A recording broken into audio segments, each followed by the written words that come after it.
Okay. Hey, good day, everybody. It's 11 o'clock here in Colorado. My name is Ben Gabriel, and with me is Christine Nitzke. Christine, what time is it there?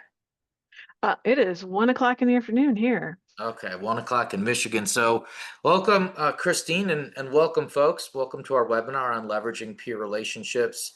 At Collective, I like to think of the peer relationships as I mean, folks are building relationships, in your businesses. Obviously, inside of our organization, we have our community. We also have, additional components to it where you can go further, whether it's in a small group with peers or whether it's working one-on-one with somebody in an advisory capacity. Christine, you're an advisor.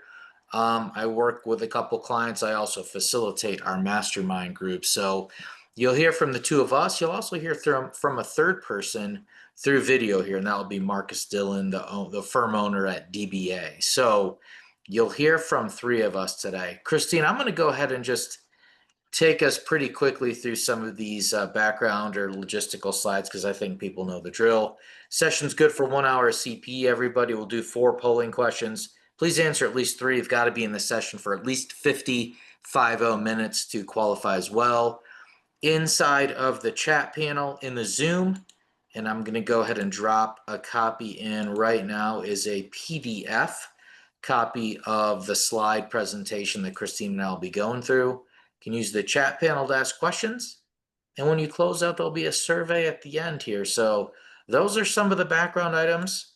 And let's keep going. Christine, do you want to hit the learning, or I'll take the learning objectives. You take the agenda. How about that? That sounds great. They're pretty related, but learning objectives, identifying the key components of a mastermind group, identifying when mastermind group participation can bring value to the firm owner or team member, and then listing the benefits of one-on-one coaching or what we would call advisory here at Collective. Christine, those are our learning objectives. Um, Last thing I'll say here, you can pull the slides down out of the chat panel at the right. And then the improvement season guide, where improvement season is something we started talking about really coming out of busy season, coming out of tax season, and giving a name to something that we all may see of as a time for improvement here. But you can pull that guide down or pull it down again if you haven't. There's a couple really good things in there, a list of things to review in your firm if it helps you in your review of how things are going. There's also an example of a 2 hour leadership team planning meeting agenda, which has some good ideas in it too. So if you haven't looked at that, you can scan it, you can download or scan the QR code and download it. I think there's a couple good things in there that I really like, and we've been talking about, or we launched improvement season in the spring, and your improvement season may be year round. So pull that guide down as well. So, okay, Christine, what's our agenda for today, please? Well, our agenda today, and keeping in the spirit of improvement season, we want to share some videos from Marcus Dillon about Dillon Business Advisor's story and how he was looking for a community to help him make improvements within his firm. And then, Ben, we're going to turn it back over to you to talk about the components of a mastermind group and when it might be the right time and the right fit for an accounting firm owner or a leader to join a mastermind group. And then I'll step back in and talk about one-on-one coaching. Like you said, Ben, we call that advisory over here at Collective. So we're going to cover all things collective in the next hour or so, 55 minutes. And like Ben said, today, this session is eligible for CPE if you answer the polling questions. So Ben, why don't we kick off that first polling question and get them started? Awesome. Yes. So let's do poll number one. There'll be four polls, everybody. So I'm going to go ahead and launch the first poll, and it's just how is your tax workload approaching 1015? If you don't do tax returns, if you don't do income tax, if you don't do tax at your firm, you can see that there's a spot to answer that in that way as well. But are is it busier? Is it normal? Is it less busy? How are you doing here? If you do income tax work, we're approaching 1015. Obviously, we've got um, about 3 weeks to go before we hit there. So All right, I'm gonna go ahead and I'll wait 5 more seconds and I'll close the first poll up. There'll be 3 more polls. So if you are looking for CP, you'll have 3 more chances to answer. Okay, let's close the poll. No, we've got folks spread across the spectrum here a little bit busier, about the same. Someone out there that doesn't do tax return and or tax work, and someone that is saying I don't know. So, okay, closing the results up here, closing that first poll up, and just and going on here. And so, Christine, do you want to set this up here before I hit play on this first video? Yeah, absolutely. So we've referenced this a couple of times. We have some videos we want you to hear directly from Marcus Dillon himself. So as a firm owner who's been where you are, looking to make change in his firm to reduce the chaos, get organized, and start to have more of a good balance with real life in addition to work. So we're going to hear from him about his story in his firm leading up to 2024. And then after the video, Ben, I think you can do a quick update on 2025 to let everybody know where DBA is currently. Perfect, Christine. So I'm going to stop sharing this for a second, everybody. I'm going to switch over and play a video where we're going to hear from Marcus, like Christine said, and hear about the effective community on the DBA firm. So here we go. So our story is probably not unfamiliar to a lot of people, where you can reflect on and see how you fit into this. We were a brick and mortar firm, served a lot of tax clients, actually acquired a couple of firms along the way to really our inflection point was 2017. That's when we kind of realized that the firm we were building just wasn't the one that we intended to build. And we looked up and had thousands of clients, almost 20 team members, really were managing things from fire to fire, living in the day to day in the moment. And we knew at that time we needed to start down a path to correct the mistakes of the monster that we made in our business. And fast forward from 2017 to 2024, this is that picture of the team in 2024. So we support about 16 team members currently, and we serve about 100 client groups.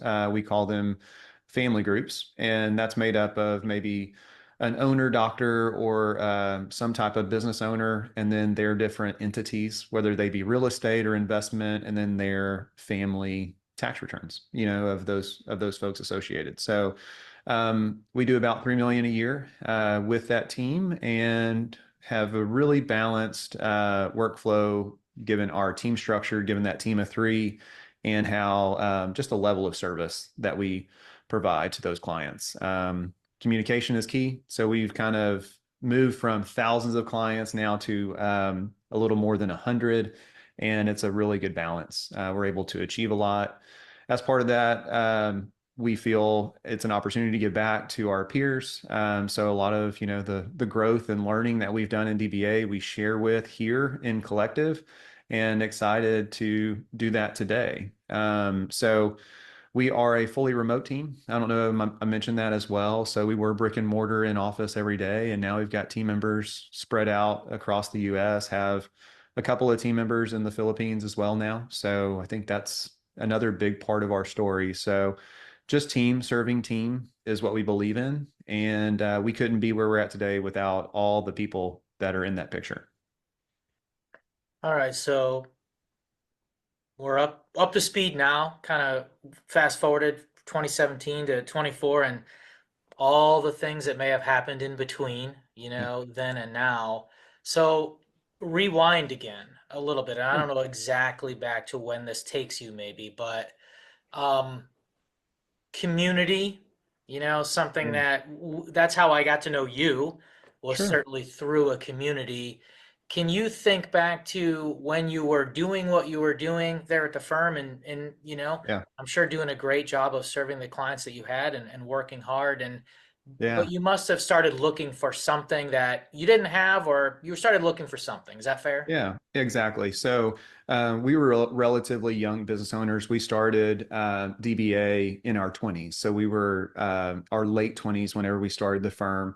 And as much as you want to realize that you know everything going into owning a business, starting a business, and serving other business owners and families, you at some point become mature enough that you don't have all the answers. And I think that hit us early on in our business owner journey, probably within a couple years, 2 or 3 years. And so we started to seek community outside of just our four walls. And we started to go to all the usual places in accounting that you do seek that out. So some of the local societies, if you will, of CPA societies or national societies.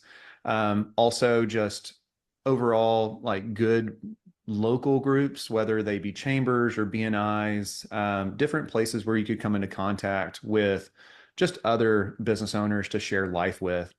Very quickly on, we knew we wanted to go into something a little bit more specific that supported accounting firm owners very similar to us, people that knew our industry, the pain points that came along with, the celebrations that were also a part of it, and then the opportunities that existed within accounting. And so just like you and I met, and then also when we met Amy, we fell in love with community. We were a part of a community for years, almost a decade, and just really started to give back to those peer groups. And I would say what you give, you receive in return a few times over. So we were always willing to participate in discussion, help our fellow accounting firm owner or business owner really walk through where we were making, where we were taking risks and doing experiments in the hopes that they would also share where they were taking risks and doing experiments. So once we found that community, we knew we were on the right track because we started to be surrounded by people that were striving for very similar goals in very similar businesses. And we were able to talk shop pretty easy, right? And so you go to places where you feel comfortable, where you can talk about things that you want to talk about. And, you know, having a spouse in the business, sometimes Rachel doesn't always want to talk shop with me, which is very surprising. So I think by having a peer group that is willing to and wanting to talk shop, it was a very cool thing to see. Okay, so surround yourself with people that are doing what you do, that you can talk shop with. And, certainly we put this together in advance, but talk a little bit about a result of Yeah. being a part of a community or that community. Yeah, I believe in, iron sharpens iron. So every time I used to see another firm owner, how they were celebrating their team or how they were really giving back to client service, it made me want to do better for our team and for our clients. So in that process, we started to peel back layers of DBA and ask questions of why we do what we do, because as we're explaining that to other peers, the natural question is, why do you do it that way? Or what software do you use? Or, what's the benefit of doing it that way?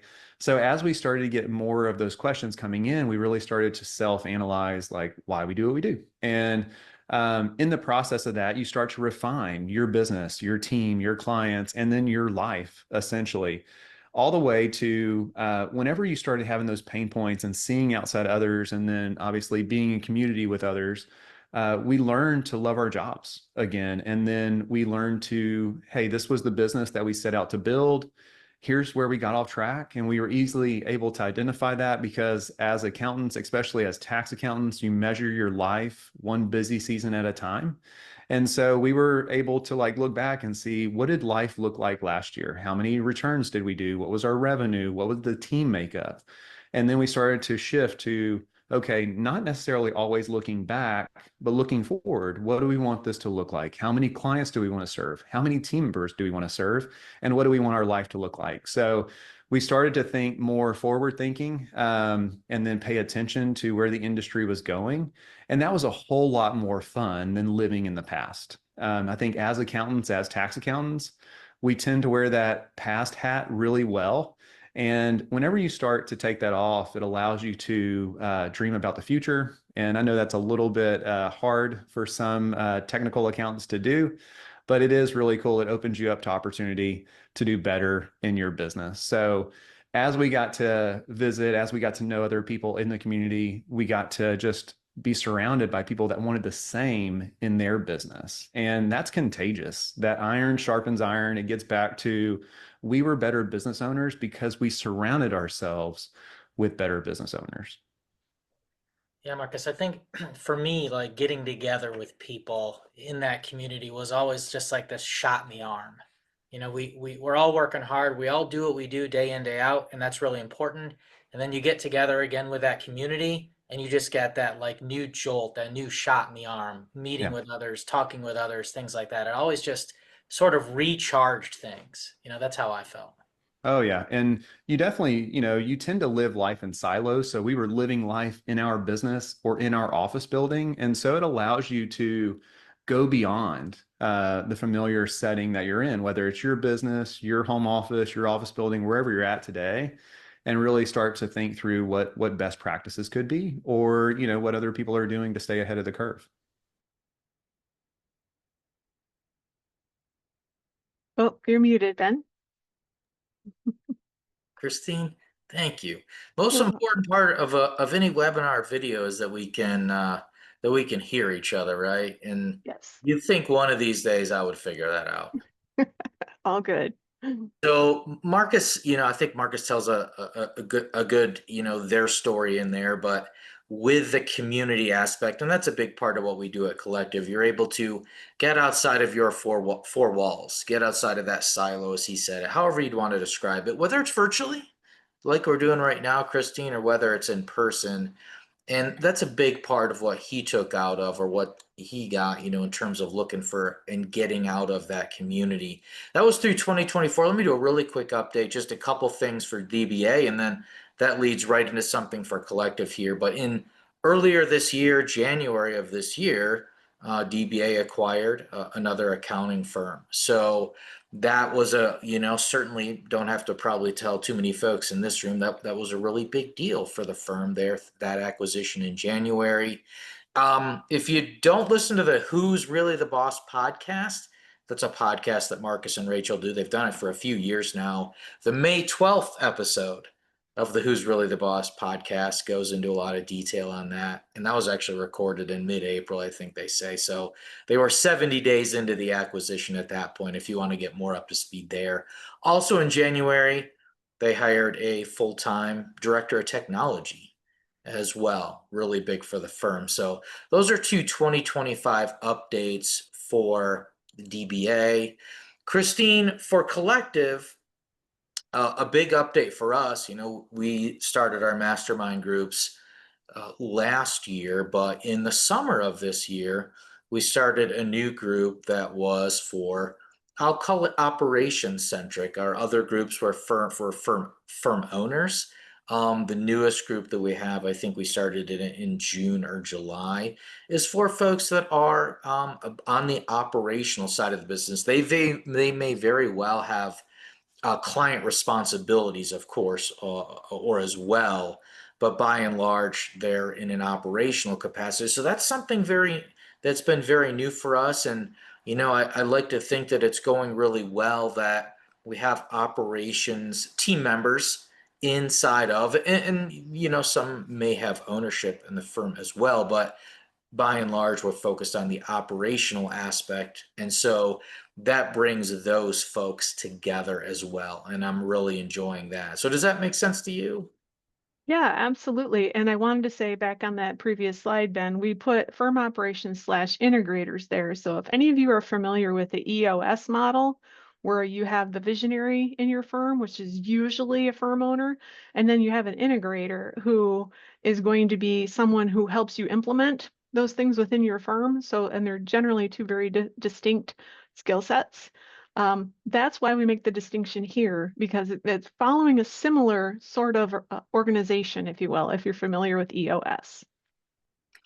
Yes, Christine, I just went back here on the screen. Thanks for clarifying that. So, when it comes to mastermind group basics, and these, regardless of whether we have, let's say, a firm owner centric group, we have an let's call it director of operations or operational centric group, um, you have some core components, some basics, so if you're looking to go deeper into the community, you're looking to get outside of your four walls, maybe virtually again, and go a little bit deeper with people. And in this case, inside of a mastermind group, some of those basics, I think are, there's a group leader, someone that's making sure that the calendar's organized, that folks are aware when meetings are coming up, Christine. Nothing that's overly complicated, but I do think, and it's a role that I play. It's just making sure, hey, everybody, don't forget, we're all getting together. Like, people are very busy, as we know, but we're organized and we're together on things. We've got regularly scheduled meetings. We like to meet once a month by Zoom, by video, but we meet by Zoom once a month for 2 hours. Each of those meetings has a topic or a format or formula to the meeting.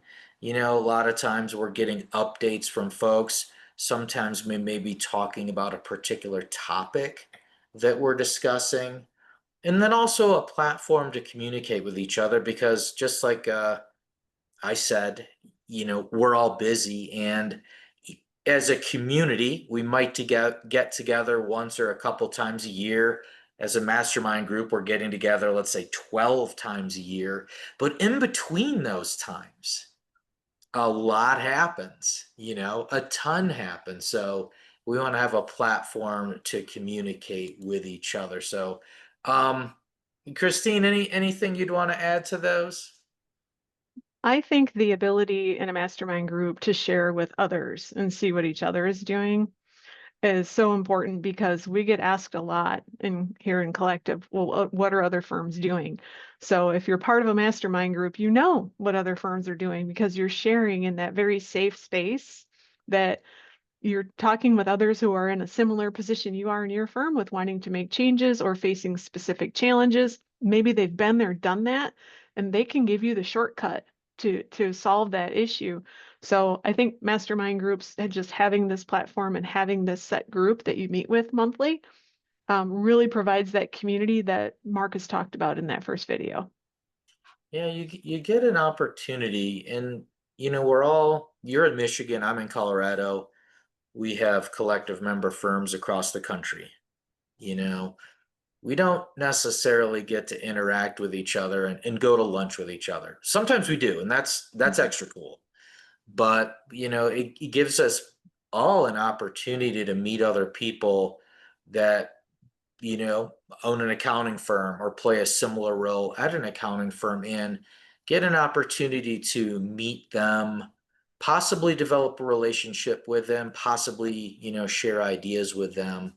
And so here's some keys to a successful group. And these are things that I like, group members with similar experience, be they firm owners or be they team members. Firm owners certainly have that in common, right? We own an accounting firm. Every firm's different. To say that out loud, every person's different.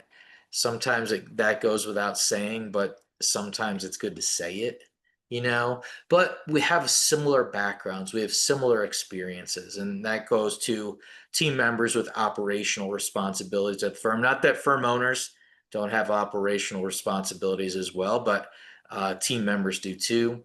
I like to have a max of about 10 people per group.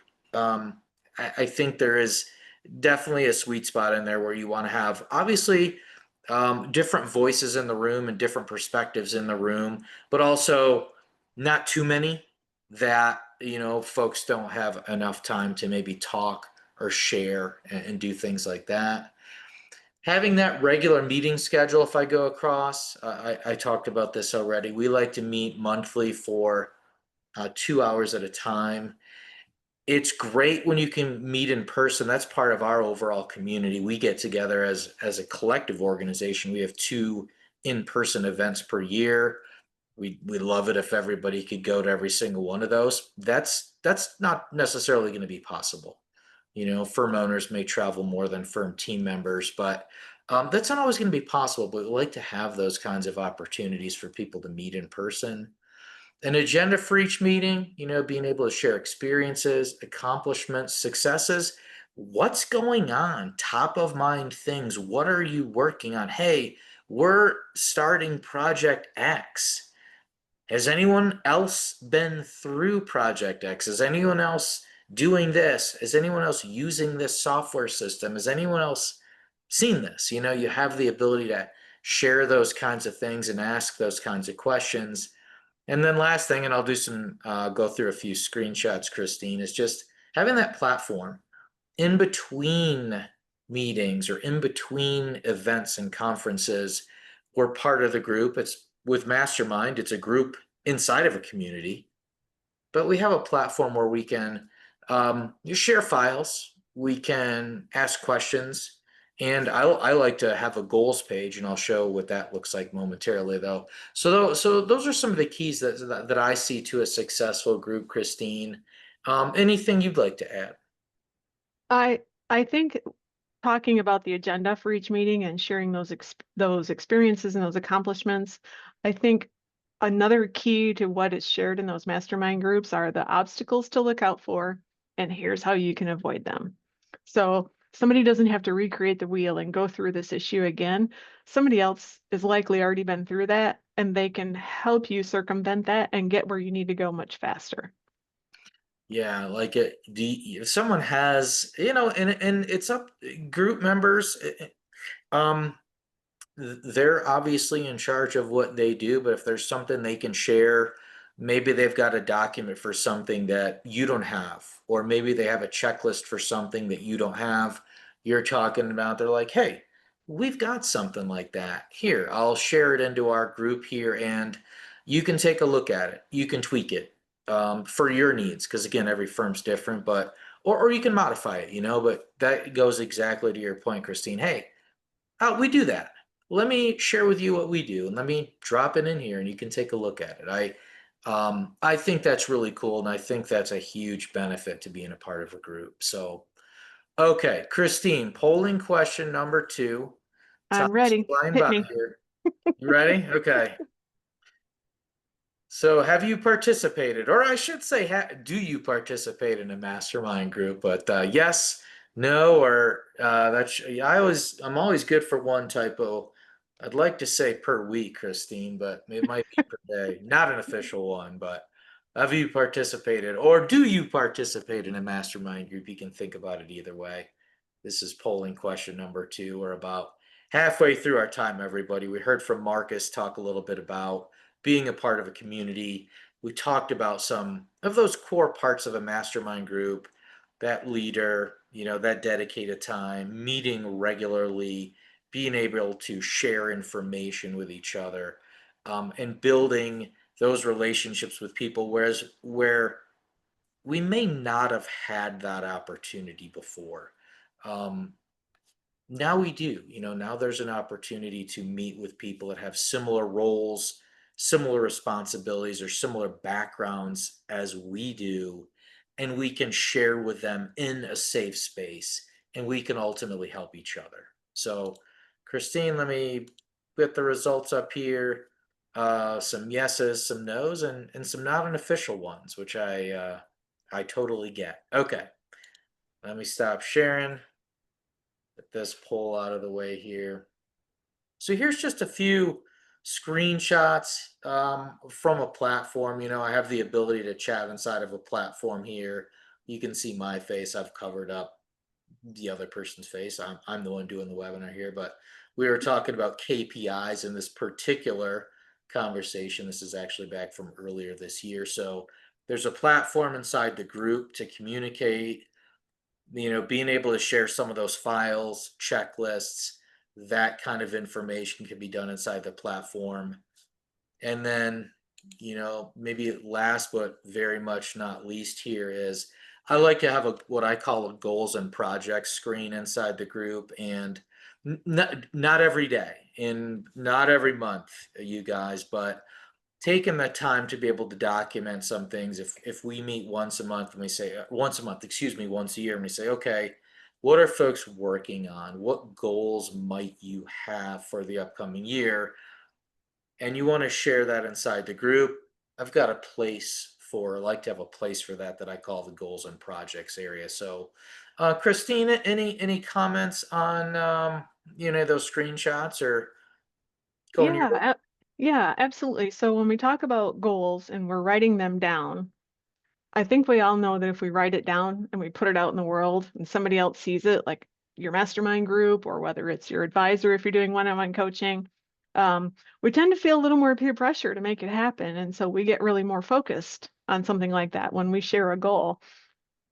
But also the ability to track your own KPIs in the way that Collective likes to capture those. So as you become a member of Collective, you'll get frequent emails, and I shouldn't say too frequent, maybe it's about twice a year, right, Ben? Where you're collecting KPI information because we get asked a lot from accounting firms, well, what are other firms doing? Or what are other firms our size doing? And where do we fall?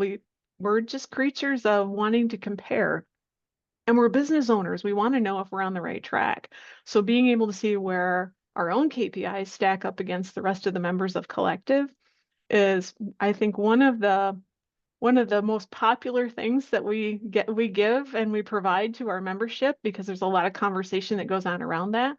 And then you can actually set your goals from there. Okay, if we've got a KPI in the firm that we want to work on, we become focused on that. That's our next goal. And we can track that right on the platform too and keep us on track and focused on it to make it happen.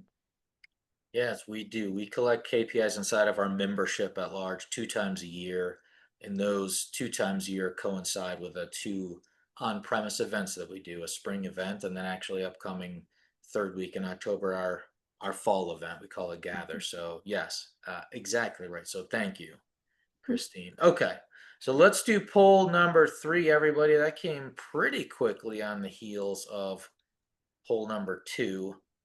Remember, we'll do a total of 4 polls. So here's poll 3. Does your firm set goals? Yes, not consistently, or I don't know. Those are the options that I dropped in there. And I would say if your firm does set goals each year, when do you set them? Do you set them at the beginning of the year, the end of the year? Are you meeting in mid-year for planning? Let us know. Drop that in the chat. We'd like to know if you're setting goals, what time of the year are you doing that? All right, I'll leave the polling question up for 5 more seconds. Okay, I'm going to close the poll up. Here's the result. So we've got some yeses and some not consistently's out there. Okay. So let's stop sharing the poll here and let's go back over to the presentation. And where we're going to go from here, we're actually going to hear from Marcus again.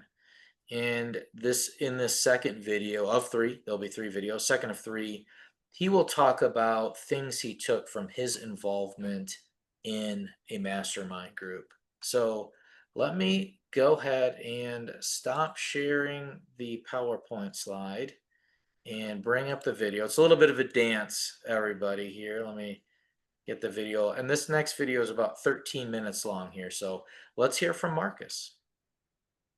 See look like as we started to share this with our team as well. So because we were sharing this with others right around the country, this group of 10 is firm owners all the way from Alaska to Florida. So I think that's the piece where if it's okay to share this with them, how can I start to share this with our team? And knowing that most of us employ accountants and most of us employ really good accountants that can probably figure out how you're really doing, based on some metrics that you think you're sharing. So you may be thinking that you're sly, but your team's probably even smarter than you think. And they probably can give you insight on, hey, just openly share it. And then we can work through whatever the goal, whatever the challenge is together. So that was a big step for us that came out of mastermind groups, is actually just feeling confident enough to then be able to share that financial data with our team. And Marcus, just on that then, once you decide to do it and then you do it, are there things that happen from there? Is it just, that now that everyone kind of knows what the picture's like? Yeah, I would say much like if you advise a business client. So once you share, even if it's just top line revenue, which is an easy, low hanging thing to share, there are a lot of costs to running a business, and your team knows that. But even if you share just top line revenue, then you can start to talk through like budget. So what does a budget for $1 million firm look like versus a two, a five, a $10 million firm look like? So just starting to have really mature conversations with your team, especially on growth. And if you are able to share multiple years and even that top line revenue, you can share in the growth in those celebrations with your team once you actually share top line. So that's whenever we actually started to see some really good strides in our business by sharing those growth celebrations and actually incentivizing based on that growth. We didn't have to hide it anymore. And we were coming from a place like, hey, we want to celebrate and share in this growth with you. So from a compensation or a benefit standpoint, we had some different things tied to that firm growth that we were able to share. All right, so let's go through a sort of everyone can probably pick up on our pattern here, our theme here. So Yeah. delegating responsibilities to elevate others. What do you mean by that? Yeah, I love delegation to elevate others, man. So anytime we were able to see what others in our group were doing and kind of what tasks were able to be done by various levels within team, gave us the confidence to be able to delegate things. So whether it was, hey, we don't have to, a partner doesn't have to review every single tax return that comes through the door. That can be delegated. It could be up to a point, up to a score to be done and then reviewed. So those are some of the delegated responsibilities where work could actually go out without the highest level of eyes spending time on it within reason. And so I think those are some of the pieces that we looked at. Also, team structure as our group and other groups were experimenting with different roles in team and maybe even some non-traditional roles in team or non-traditional hires, what could be given away and really taken by others to make them the champion of a process or a software as it relates to delegation. So giving others responsibility has always been a big goal at DBA, and I would think that the firms that are surrounded by DBA are also now challenged to look for ways to elevate others through delegation. Okay. Getting buy-in from the team to try outsource team members one more time. What does that Yeah. mean? So we do a lot of experiments at DBA, and one of those was outsource. And it was early on. We actually employed a team that sat in India just to help with some various bookkeeping, not any tax, but just some various bookkeeping responsibilities as relate to client work. That experiment ended about the time that COVID started to get really weird on that side of the world. So for lack of a better term, we brought it back in-house during that time and ended that experiment. And there were positives and negatives that came out of both the experiment and the results thereafter. So we've done Mexico or Central America, Latin America as an experiment as well on outsourced team members. And then here finally, we've actually found a really good relationship with a team in the Philippines. And so just seeing that experiment with other firms, how other firms are leveraging themselves all across the world to have impact across the world is a really cool thing. And there are people that are doing things always new and exciting that we can learn from. And it's no different in our group. So we had some team members or some group members that were actually employing a bunch of people on the other side of the world. And that was really cool to watch where the returns that were coming in, both from a profitability standpoint and just a way to delegate and elevate others, kind of that second point from having a team that was globally spread was a really cool thing to where we had some ammo to go back to our team and say, hey, here's what other firms like us are doing. Here's the points. Then getting buy-in from the team that, okay, if you're seeing those results in other firms just like us, let's take that chance. And I'll say that last chance was a really good win because we found some really good team members that sit in the Philippines that we consider a part of DBA. Awesome. Okay. Okay.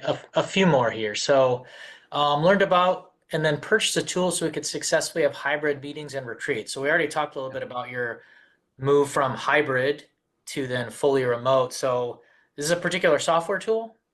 Yeah, so really it's a whole suite of software tools that we use to support a remote team. And I think Rachel has shared in various conversations how we support a remote team by different touch points throughout the week, whether it's polling software or just insight into how they are doing. That's a lot harder once you go remote or hybrid versus being able just to duck into somebody's office down the hall a few times a week. So we had to find a solution to be able to, have that ongoing communication with our team. And then also knowing that all the solutions for how we meet with team members virtually, whether it's in Teams or Zoom, needed to be really cutting edge and up to today's standards to be able to do that with not only team and clients as well. So uh, in our groups, we always have firms that are looking to try experiments as well. So I think if a software is mentioned, you have to be very careful that 9 other firms don't go purchase that software by the end of the week.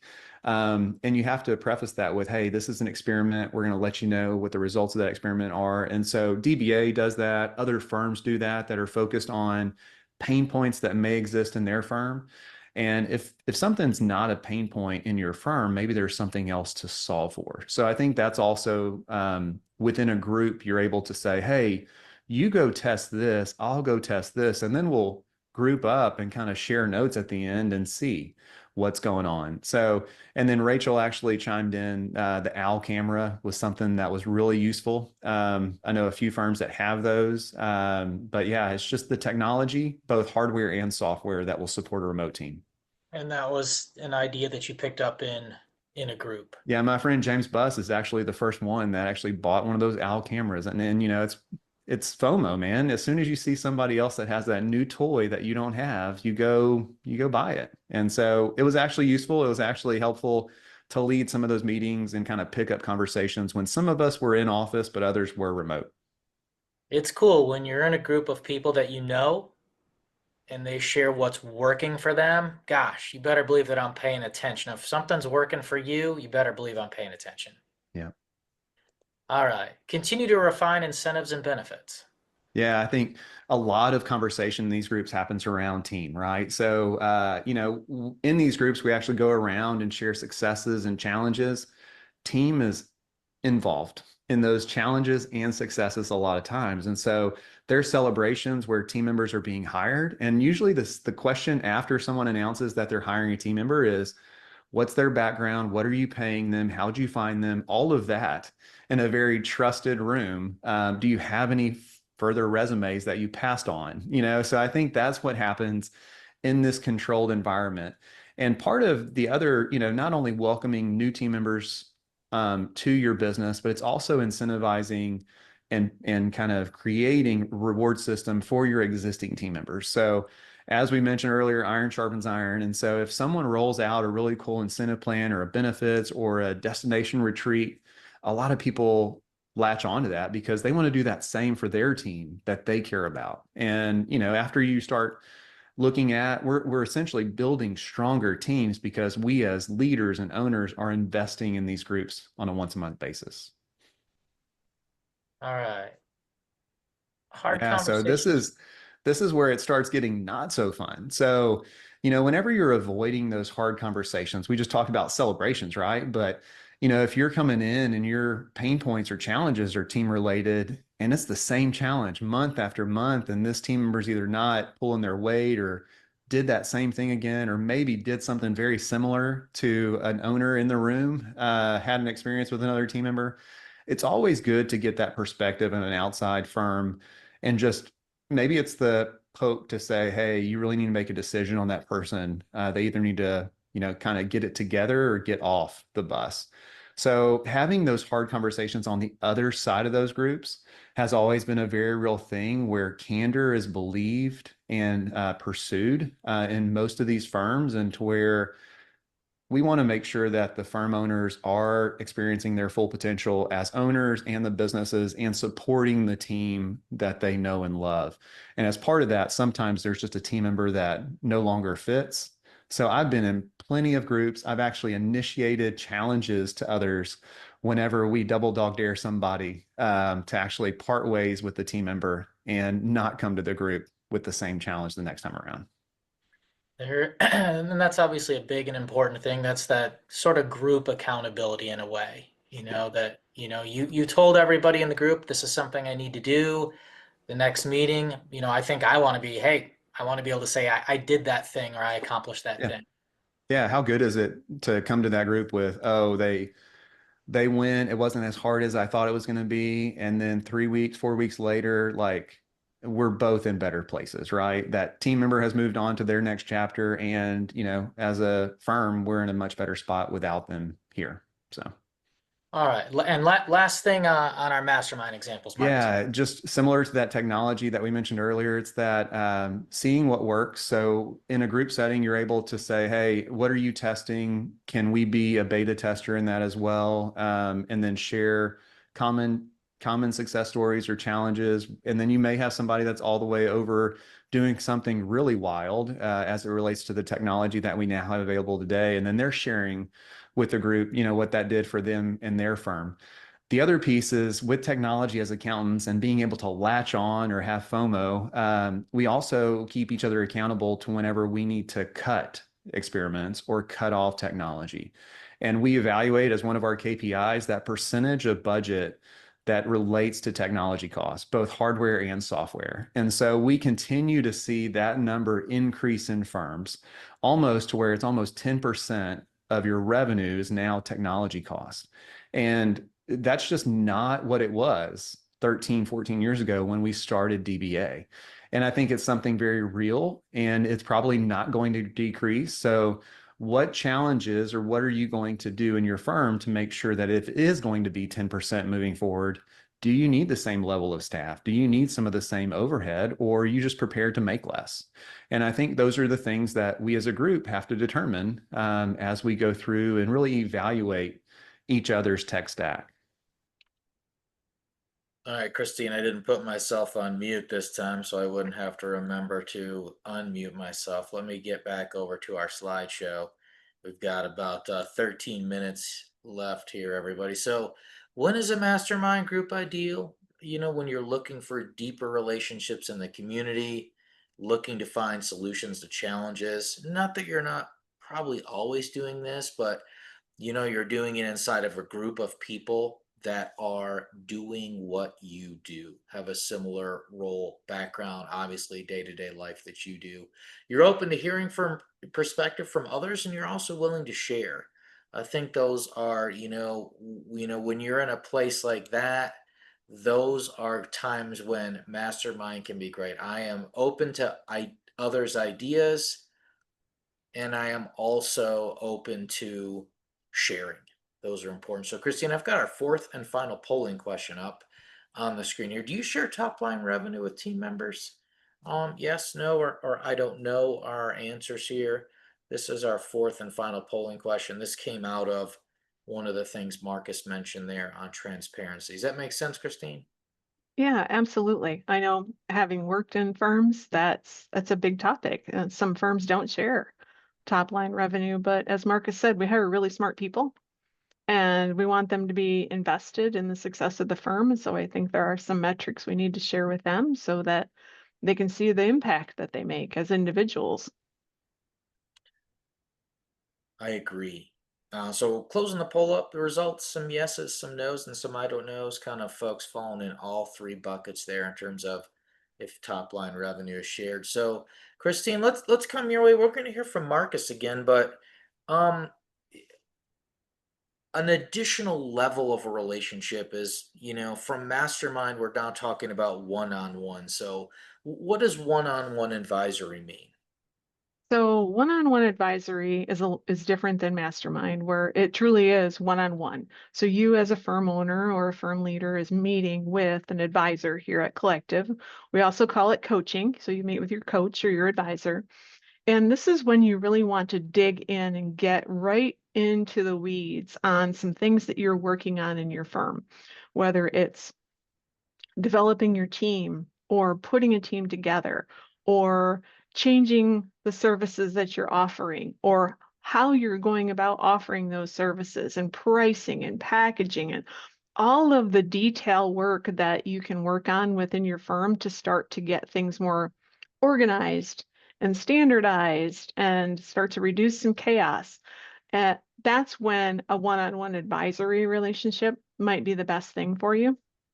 And so you do meet here at Collective, you do meet monthly, much like Mastermind, you're meeting monthly. You will meet monthly with your coach or your advisor for an hour, and you get to talk about what you've been working on, what's working, what do you still need help with, and then in between, there can be weekly check-ins too on our platform. How are things going? Do you need anything from me as your advisor? What can I help you with? Those are helpful too, because as you're working on those nitpicky things, we're also keeping you accountable to what we said we were going to work on in each of those meetings. And how the relationship starts is we will ask a lot of questions to get to know you, your firm, what's important, where your pain points are, what you're challenged with, and why you decided to come to Collective and work with an advisor or a coach. And so then we work out a plan to get you where you want to go based on those conversations. And then those are the things that we check in with each of those coaching calls each month, holding you accountable, checking in weekly to make sure that you're making some progress. And the pace of the progress depends on the firm. So in some cases, it can be very quick. There may be a sense of urgency. It may be that you have the right team in place to support those changes. And in other cases, the change can be small and just baby steps as we're moving forward, again, based on the team that you have in place or the team you need to put in place first and the types of clients. There's just a lot of things. So everybody's on their own journey with their own timeline. But we start with the plan, we meet monthly, we do check-ins, and we hold you accountable to keep you on track. So starting with the plan, Christine, I heard that loud and clear. So, and this kind of blends over from what you were talking about here, and we'll hear from Marcus. But Mhm. you may have said some or all of these there as components of advisor, but when is advisory ideal? When might you be ready for it? Yeah, so when you know that you have things to work on in your firm, but you just can't seem to get to them, I think that accountability first and foremost, because seeing that on your calendar, that meeting that's coming up with Ben or Christine or any of the advisors here at Collective, when you see that meeting coming up, oh shoot, I haven't done that yet. I need to get working on that, because you don't, as people, we never want to let somebody else down. That's just hard. So we want to make sure that we're working toward it. And when we see that meeting coming up, well, I don't want to tell Ben again this month that I haven't done anything. So I'm blocking time on my calendar today to get working on that and get that done and make some progress on that. So the accountability, if that's what you're looking for, then absolutely advisory is ideal for you. And then when you want to set your own goals, you're having trouble setting them and then working toward them, having that outside perspective is important, because we can help you identify if what you're trying to fix is a symptom of a bigger problem, or if you've truly identified what the source of it is. So there's like a root cause analysis that we go through. And as advisors, we have that outside perspective. We have many years of experience working in this industry with accounting firms. And so we can share with you what we've learned along the way, what other firms have experienced. We can share some cautionary tales with you during those coaching calls. Here's what other firms have experienced when they've gone down this road. So having that relationship with your advisor, a lot of firms find that really valuable when they're really wanting to dig in on things specific to their firms. Um, awesome, Christine. So say the stage is set here, everybody. Let's hear from Marcus just one more time, and this will take us up through probably 2 minutes, maybe 2 minutes a little past our time, everybody. So I'm just letting you know this is a 7-minute video here to hear from Marcus about his experience working with an advisor around some of the things Christine, or some of the results they saw. So here we go, Christine. When we reflect back on to that, that monster that we built of a tax firm, I would say heavy ARR, a lot of relationships, a lot of volume given tax deadlines. Our team, not only the team members, but owners, were working 60 to 80 hours really throughout the year. It's just not a life that we intended to build. And so whenever we started to really get intentional about what life and what business should look like, this was one of the goals of our one-on-one coaching that we were doing at that time. So what would it look like? How many relationships did we really need to maintain the level of profitability and lifestyle that we wanted to have as owners? And over time, we were able to transition from that 60 to 80 hour work week, definitely during busy season, but even throughout the year, you have those weeks where you are working more, to where now 36 hours is kind of the standard work week for all of our full-time employees and us as owners as well. And, growing up in accounting, being technically trained as an accountant, I've been around the block. I've seen other firms. I've worked in other firms where the partners are usually the first ones in the parking lot and the last ones to leave. And so that's something that is, really hard to live through. And really, even as you have team members that maybe one day want to strive to be an owner, is that a lifestyle that they would like to live? And I think that's not a lifestyle that Rachel and I were prepared to live. It caught up with us pretty quick within a few years of just starting the business and saying yes to a lot of things that we shouldn't have said yes to. So that was something that we had to work on individually to know the right path to get from 60 to 80 hours to that 36-hour sweet spot. So, Marcus, I mean, a conscious decision was made, but ultimately that was something that took time to get to. Can't just, maybe as much as any of us want myself to just wave a magic wand and wake up tomorrow and things are different. Doesn't usually work that way, does it? No, it doesn't. And it's through hard work and discipline, saying no to people, whether that's both client and team member, around being very specific on, hey, this is the vision that we have for our life and our business, and this is the path that we're going to get there. I will say that it was also a little bit harder because of just the revenue involved, the profitability that kept dropping to the bottom line, to say no to work, because as people that are in the industry where there's a lot of demand, and if you're willing to say yes, it's an immediate revenue return, right? So you can crank out that next tax return, that net set of financials, that payroll, and be immediately rewarded with cash. And so that was a little bit of a learning curve that we had to have. And part of that was just maturity, that we needed to mature as business owners before we realized how good it could be with a balanced life. Next big accomplishment, continued accomplishment.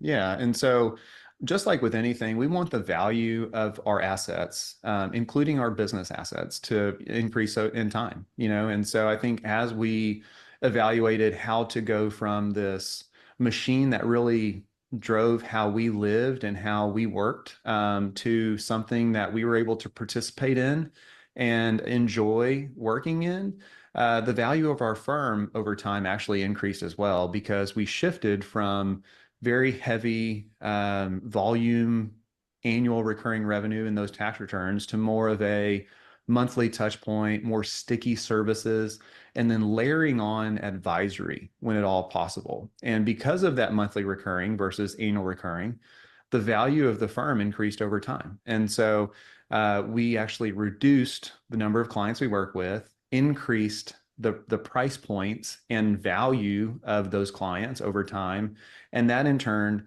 increased the value of our business. Two more, Marcus. Yeah. And so job satisfaction and client experience both increased. We also send out net promoter score surveys currently, and I know a lot of firms are trying to assess whether that's right for them. And I would say, even though it can be scary to survey your clients on how you're doing, I would recommend that you go through with it, if not anything, but to benchmark where you're at today and how you can improve upon that. So we did that both on a team member side and a client side. So having a benchmark, and then once you have that benchmark, then improving upon it. So we did that with our coach, Amy, kind of leading the way and helping guide us through that, to where we knew any incremental changes we saw in client satisfaction and then team member satisfaction in their jobs would not only be better for us as business owners, but keep clients around longer and keep team members around longer. So that's definitely something that came out of that advisory relationship. And then last, but certainly not least. Yeah. So thankfully, we were in community and we were both in advisory whenever 2020 rolled around. And so we saw kind of the world turn off, and the people that were already isolated became even more isolated. So we saw a lot of business owners that were isolated. And whenever you hear it's lonely at the top, that is a very true saying, because a lot of times you don't unpack what's happening in the business or even what's in your head with others until it's maybe too late. And something as stressful as COVID and all the world turning off just amplified that stress. And you saw a lot of people that didn't have anywhere to turn to. We were actually fortunate enough to already be in this advisory relationship whenever we were presented with that difficult time in our lives. And we saw that as an opportunity to go from in office, legacy brick and mortar firm, to hybrid, and then to completely remote now. And we did that over stages. I know a lot of the world shut off overnight and we're forced to do that. We were so fortunate that we could do that in stages through experimentation. So having the right foundation in place through advisory and through obviously being a part of community and other people that were working through that, having a coach or an advisor that was also advising other people how to do that was very beneficial in that season of life. And having a remote or hybrid firm also goes back to that second point of value of the firm, because what we're seeing in today's markets are a very limited footprint on real estate or completely remote or hybrid. Those firms are worth a little bit more because they can be flexible for the next owner or owners if you're going to be a part of that cap table. All right. Thanks for heard from Marcus just one more time. We're right about our time here together, everybody, and we appreciate it. So, ultimately, I think to summarize, Christine, I'll just grab it. Yeah. Um, we're here at Collective. You don't have to go it alone. Leverage the relationships that you have with your peers that are out there, whether it's part of a larger community overall. We have our collective community here. Whether you're going to a group inside of that community, that's what we call Mastermind, or whether you're looking to work one-on-one with someone, there's a lot that can be gained from others' perspectives, the accountability that they bring to the table and their expertise. And there's a lot of things that you can probably share with them as well. And that's a big part of leveraging peer relationships. So if you want to get that improved, you want to scan that improvement season QR code one more time, you can. But we are officially at the conclusion of our webinar. We really appreciate everyone being with us. Christine, thank you for sharing your expertise. Thank you for having me, Ben. It's been fun. All right. Well, thank you, everyone. Have a great rest of your day today and a great rest of the week. We'll see you all soon. So, bye, everyone.